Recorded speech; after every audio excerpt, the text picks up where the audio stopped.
ഇന്ന് നാം വായിച്ചു കേട്ട വേദഭാഗം വിശുദ്ധനായ മർക്കോസിന്റെ സുവിശേഷം 2-ാം അധ്യായം 23 മുതൽ 28 വരെയുള്ള വാക്യങ്ങളാണ്.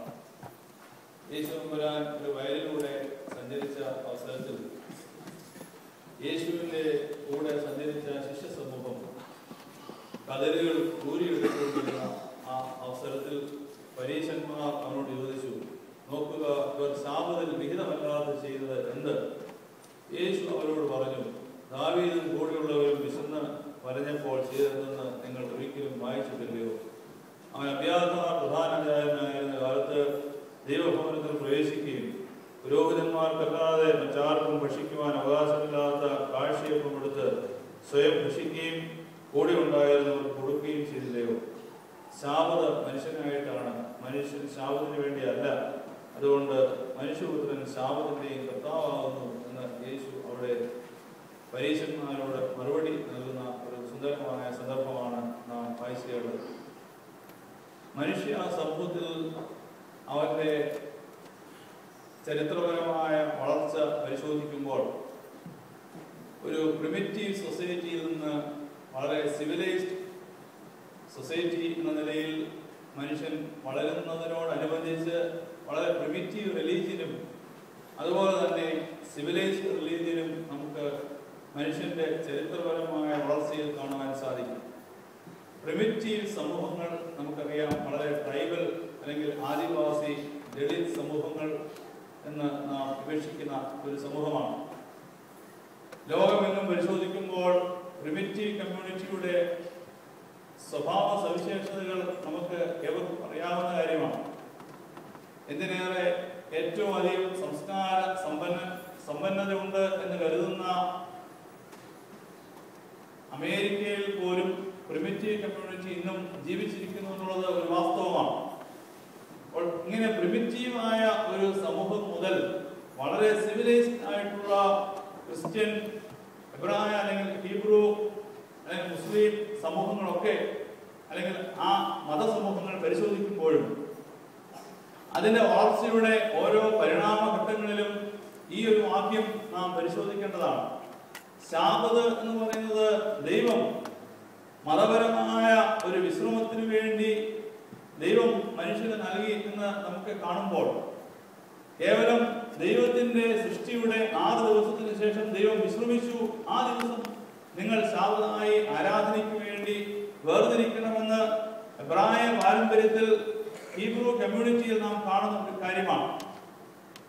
എന്നാൽ ഇന്നത്തെ സാഹചര്യത്തിൽ നാം പരിശോധിക്കുമ്പോൾ മതപരമായ വളർച്ചയുടെ ഓരോ ഘട്ടങ്ങളിലും മനുഷ്യന് ദൈവം നൽകുന്ന അരുളപ്പാടുകൾക്ക് അനുസരിച്ച് മനുഷ്യൻ ജീവിക്കുന്നില്ല എങ്കിൽ വളരെയധികം കാർക്കശ്യ മനോഭാവത്തോടെ അവന്റെ അവകാശങ്ങളെ പോലും പരിഗണിക്കാതെ മതപരമായ പല നിയമങ്ങളും അടിച്ചേൽപ്പിക്കുന്ന സാഹചര്യങ്ങളിൽ ആ മതവും ആ സമൂഹവും പലപ്പോഴും നിലനിൽക്കാൻ സാധിക്കാത്ത ഒരു സാഹചര്യം ഉണ്ടാകുന്നു എന്നുള്ളത് വാസ്തവമാണ്.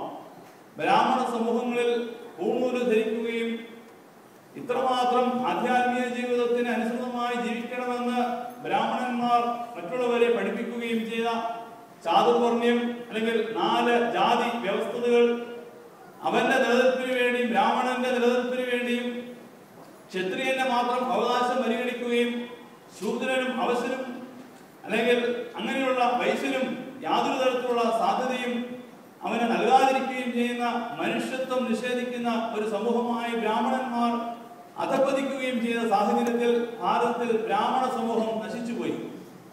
ഇസ്ലാം മതവും ഇന്ന് പല മേഖലകളിലും മനുഷ്യാവകാശം നിഷേധിക്കുന്ന തരത്തിൽ അത് പ്രവർത്തിക്കുമ്പോൾ അതിനെ ചോദ്യം ചെയ്യുന്ന മനുഷ്യാവകാശ സമൂഹങ്ങളും വളർന്നു വരുന്നുള്ളത് മറ്റൊരു വാസ്തവമാണ്.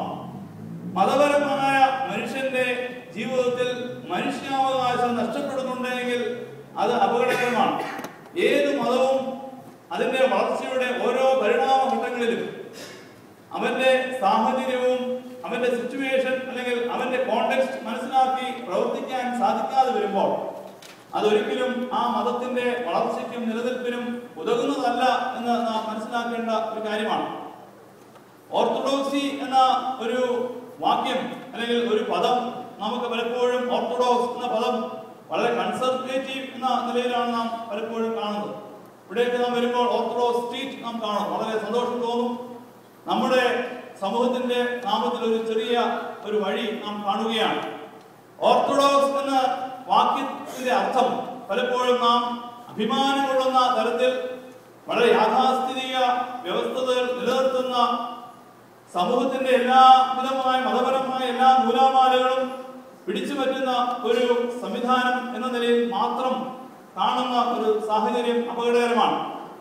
എന്നാൽ ഓർത്തഡോക്സ് എന്നതിന്റെ അർത്ഥം യഥാർത്ഥ സത്യവിശ്വാസമാണ്. ഓർത്തോ എന്ന വാക്കിനർത്ഥം സ്റ്റേറ്റ് എന്നും ഡോക്സ് എന്ന് പറയുന്ന ഫെയ്ത്ത് എന്നുമാണ്. സത്യവിശ്വാസത്തിന്റെ നിലനിൽപ്പാണ്. പക്ഷെ അതൊരിക്കലും മനുഷ്യാവകാശങ്ങളെ നിഷേധിച്ചുകൊണ്ടുള്ള ഒരു വളർച്ചയല്ല. ഓർത്തഡോക്സ് സഭയുടെ ഏറ്റവും വലിയ പ്രത്യേകത എന്ന് പറയുന്നത് അത് ഏത് സമൂഹത്തിൽ ജീവിക്കുന്നുവോ ആ സമൂഹത്തിന്റെ ഭാഷയും വേഷവും ആചാര മര്യാദകളെയും അങ്ങേയറ്റം ആദരിച്ചും സ്വീകരിച്ചും കൊണ്ട് വളരുന്ന ഒരു സംവിധാനമാണ് ഓർത്തഡോക്സ് സഭ എന്ന ആ ഒരു സഭയുടെ ഏറ്റവും വലിയ പ്രത്യേകത. അതിന്റെ പ്രത്യേകമായ ഒരു വാക്യമുണ്ട്, ഇൻഡിജിനൈസേഷൻ എന്നാണ് പറയുന്നത്. Indigenisation is a process of assimilation of the culture, language and civilisation in the contemporary society എന്ന് നാം പലപ്പോഴും മനസ്സിലാക്കുന്ന ഒരു കാര്യമാണ്. സമകാലിക സമൂഹത്തിന്റെ യാഥാർത്ഥ്യങ്ങളെ ഉൾക്കൊള്ളുകയും അതിന്റെ വേഷവും ഭാഷയും സംസ്കാരവും ഉൾക്കൊണ്ടുകൊണ്ട് വളരുകയും ചെയ്യുന്നതാണ് യഥാർത്ഥ തദ്ദേശീകരണം അല്ലെങ്കിൽ ഇൻഡിജിനൈസേഷൻ എന്ന് പറയുന്നത്. ഓർത്തഡോക്സ് സഭയുടെ വളർച്ചയുടെ ഏറ്റവും കാതലായ തന്തു അല്ലെങ്കിൽ അതിന്റെ അടിസ്ഥാനം എന്ന് പറയുന്നത് ഇൻഡിജിനൈസ് സൊസൈറ്റിയായി വളരുക എന്നുള്ളതാണ്. ഭാരതത്തിൽ ഓർത്തഡോക്സ് സഭാ സമൂഹം വളർന്നത് അപ്രകാരമാണ്.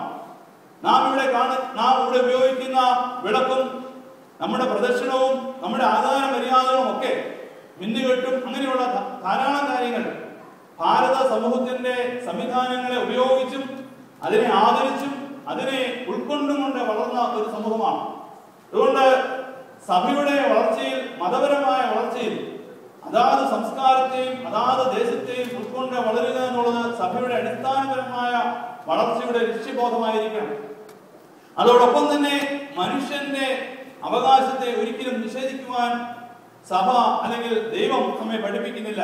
കർത്താവായ യേശു ക്രിസ്തു പോലും മനുഷ്യൻ ശാപത്തിന് വേണ്ടിയല്ല, ശാപം മനുഷ്യന് വേണ്ടിയാണ് എന്ന ഒരു പുനരാവിഷ്കരണം അല്ലെങ്കിൽ ഒരു പുനർവ്യാഖ്യാനം, റീഇന്റർപ്രിട്ടേഷൻ അവിടെ യേശുവിനാൻ നൽകുകയാണ്.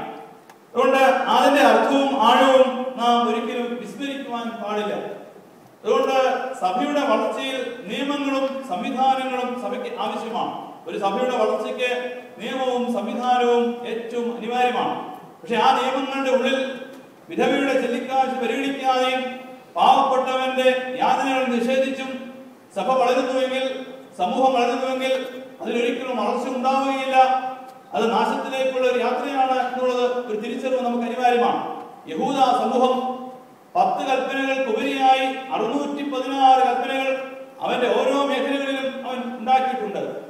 ശാബത്തിൽ കൊയ്യുവാനോ മെതിക്കുവാനോ കളപ്പുര കൂട്ടുവാനോ അവൻ അവകാശമില്ല. ഈ ശിഷ്യൻ ഈ കതിരുകൾ പറിച്ചെടുത്തപ്പോൾ അത് കൊയ്തു എന്നും തന്റെ കയ്യിൽ നിന്ന് തിരുമ്മിയപ്പോൾ അത് മെതിച്ചു എന്നും ഭക്ഷിച്ചപ്പോൾ കളപ്പുര കൂട്ടി അവൻ ഭക്ഷിച്ചുവെന്നും അവനെ വ്യാഖ്യാനിച്ച് യഹൂദന്റെ 616 നിയമ സംവിധാനങ്ങൾക്കുള്ളിൽ നിർത്തി ഈ ശിഷ്യ സമൂഹത്തെ വിധിക്കുന്ന ഒരു പരീക്ഷയാണ് നമുക്ക് കാണുവാൻ സാധിക്കുന്നത്. ഇത്തരത്തിലുള്ള പരീക്ഷ സമൂഹത്തെ അങ്ങേയറ്റം യേശു വെറുക്കുകയും മനുഷ്യന്റെ അവകാശം വളരെ ഫിലാന്ത്രോപ്പിക്കായി, വളരെ ആന്ത്രപ്പോളജിക്കായി മനുഷ്യ സമൂഹത്തിന്റെ മനുഷ്യനോടുള്ള സ്നേഹത്തിന്റെ ഫലമായി യേശു ഇവിടെ അവതാരം ചെയ്തു. യേശുവിന്റെ മനുഷ്യാവതാരം മനുഷ്യനോടുള്ള സ്നേഹത്തിന്റെ ആവിഷ്കാരം മാത്രമാണ് എന്ന് യേശു ഉറക്കെ പ്രഖ്യാപിക്കുകയാണ് ഇവിടെ ചെയ്തത്. നിയമങ്ങളും നിയമ സംവിധാനങ്ങളും ഇല്ലാത്ത ഒരു സമൂഹത്തിന് നിലനിൽക്കാൻ കഴിയുകയില്ല. ട്രാഫിക് ലൈറ്റ് ഇല്ലാതെ ഇത്രയും സുന്ദരമായി അമേരിക്കയിലെ ഗതാഗതത്തെ നിയന്ത്രിക്കുവാൻ സാധിക്കുകയില്ല. പക്ഷേ ഇത് മനുഷ്യന്റെ അവകാശത്തിന് വേണ്ടിയാണ് എന്നുള്ള ഒരു കൺസേൺ നമുക്ക് അനിവാര്യമാണ്. മനുഷ്യന്റെ വേദനകളും അവന്റെ താല്പര്യങ്ങളും അവന്റെ അവകാശവും മനുഷ്യാവകാശവും നിഷേധിച്ചുകൊണ്ട് ഒരു സമൂഹത്തിനും നിലനിൽപ്പും വളർച്ചയുമില്ല എന്ന് യേശുവിനാൻ ഇവിടെ ഉറക്കെ പ്രഖ്യാപിക്കുകയാണ്. ദാവീദും കൂടെയുള്ളവരും വിശന്നു പറഞ്ഞപ്പോൾ അവർ എന്താണ് ചെയ്തത്? പുരോഹിതന്മാർക്ക് മാത്രമല്ലാതെ വെച്ചിരുന്ന ബലിപീഠത്തിൽ വെച്ചിരുന്ന അപ്പം എടുത്ത് അവർ ഭക്ഷിച്ചുവല്ലോ എന്ന് യേശു ഇവിടെ ഓർമ്മിപ്പിക്കുകയാണ്. അവർ വിശന്നു, ആകപ്പാടെ വരഞ്ഞു. പക്ഷേ അത് പുരോഹിതന്മാർക്ക് മാത്രമായി വെച്ചിരിക്കുന്ന ഒരു കാഴ്ചയപ്പമാണ്. പക്ഷേ ദൈവം മനുഷ്യന് വേണ്ടി മനുഷ്യനായി മാറുമ്പോൾ മനുഷ്യന്റെ അവകാശങ്ങൾ പരിഗണിച്ചുകൊണ്ടുള്ള ഒരു വളർച്ചയാണ് യശുക്തിമാരി. നിയമങ്ങളെ തച്ചുടച്ചുകൊണ്ടോ നിയമ സംവിധാനങ്ങളെ വിലമതിക്കാനാകാതെ നിയമങ്ങൾ യാതൊന്നും വേണ്ട എന്ന് മാറ്റിവെച്ചുകൊണ്ട് ഒരിക്കലും ഒരു മുന്നേറ്റം നടത്തുക എന്നുള്ളതല്ല. നിയമത്തിന്റെ പരിധിക്കും നിയമ സംവിധാനങ്ങൾക്കുള്ളിൽ നിന്നുകൊണ്ട് മനുഷ്യന്റെ അവകാശങ്ങൾക്ക് വേണ്ടി നിലകൊള്ളുവാനുള്ള ഒരു സാധ്യത യേശുമ്പരാൻ ഇവിടെ ഓർമ്മിപ്പിക്കുകയാണ്. ആരാധനാ ജീവിതത്തിൽ, സാംസ്കാരികമായ വളർച്ചയിൽ, മനുഷ്യന്റെ മതപരമായ വളർച്ചയിൽ പലപ്പോഴും നാം വെച്ചുകൂട്ടുന്ന അല്ലെങ്കിൽ നാം ചുറ്റുമതിൽ കെട്ടിവെക്കുന്ന പലതും ആരുടെയെങ്കിലും അവകാശങ്ങളെ നിഷേധിക്കുന്നുണ്ടോ? ഏതെങ്കിലും വേദന അനുഭവിക്കുന്നവന്റെ, കഴുതക്കുട്ടിയുടെ, കുഷ്ഠരോഗിയുടെ, തളർവാദ രോഗിയുടെ, പാവപ്പെട്ടവന്റെ, അതെ അങ്ങേയറ്റം നമുക്ക് വേണ്ട എന്ന് കരുതുന്ന, മാർജിനലൈസ് ചെയ്യപ്പെടുന്ന, പാർശ്വവൽക്കരിക്കപ്പെടുന്ന അധസ്ഥിതരെ ഉദ്ധരിക്കാൻ മതിയാകാത്ത ഒരു മതം അത് നിലകൊള്ളുവാൻ സാധിക്കില്ല.